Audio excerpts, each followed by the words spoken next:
All right, so this is another stacked pairing. I'm gonna try to explain it the best I can.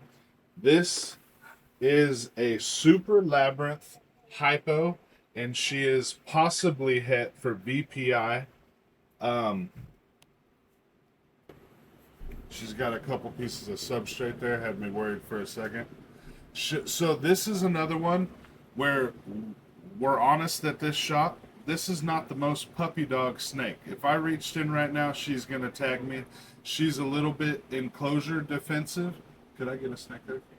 Um, so I mean, I'm not gonna claim both of these parents are puppy dogs. This one is absolutely not a puppy dog. I hope the babies come out a little bit better. But with that being said, the snake is also not aggressive or not manageable.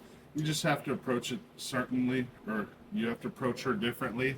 And once you get her out, she's totally fine. It's just right there. She would have tagged me if I didn't have the snake hook, or if I didn't just a little bit. But get her out, she's totally fine. And the little dots that I saw was a piece of coconut substrate. But so when we first got this snake, it was crystal white. That's why it's called a crystal. Hypo and Super Labyrinth. It's called a crystal. Hold on, bud.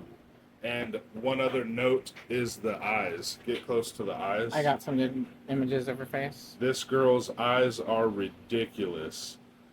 Um, Another noteworthy on this snake, and I am highly curious if any of you experienced boa guys can explain this or have ever seen this. So again, this was born crystal white, and it's a super lab.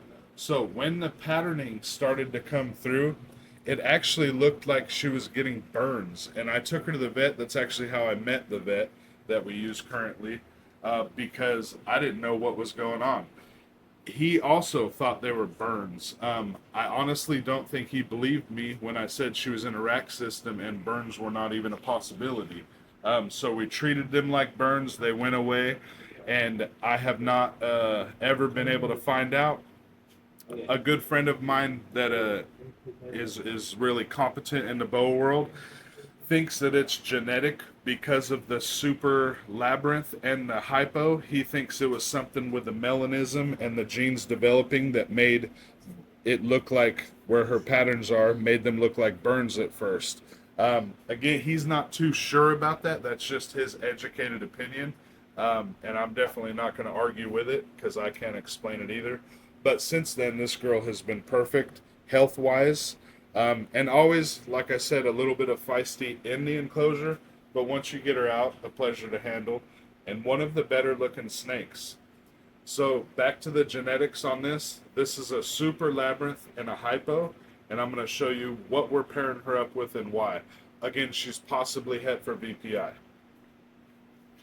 Camera isn't giving her the best of justice. She's more of a She's a peachy pink stunning. color. She's a stunning boa. I feel like she's coming up almost yellow, but she's pink. So what we're pairing her with is another super. Oh, it's another one of my favorites. So she is going to go with a Super Key West that is 100% het for VPI. What I'm hoping is that the Labyrinth is, because remember she's just possibly het VPI, I'm hoping she is going to prove out VPI with this pairing, and that would make 50%, sorry, that would make 25% visual VPI albinos. Both of these guys are supers. This is a Super Key West. She's a Super Labyrinth. So every baby will be Labyrinth and every baby will be Key West. So out of this pairing, uniquely, I think this only happens when you breed supers. We know 100% of what the babies are going to be. They're all going to be they're all going to be Key West and Labyrinth. The only variability is if she is het for VPI albino, 25% of them will be visual albino. And then half, to get even more complicated, half of the remaining babies will be het for albino and half will be not het for albino. That's where you get that 66% het at. I believe I'm explaining that right. I don't have any notes in front of me. But anyway, this is both a complex genetic pairing and a pretty simple one, whereas most of the time you've got quite a variability of what can come out.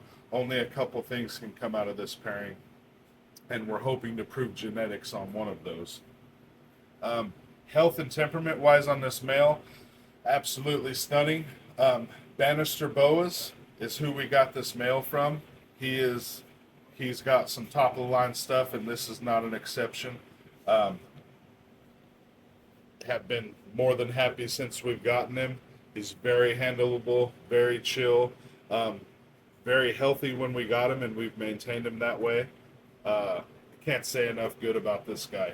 He's a great snake. This is going to be a great matchup, and we hope we see some albinos out of it.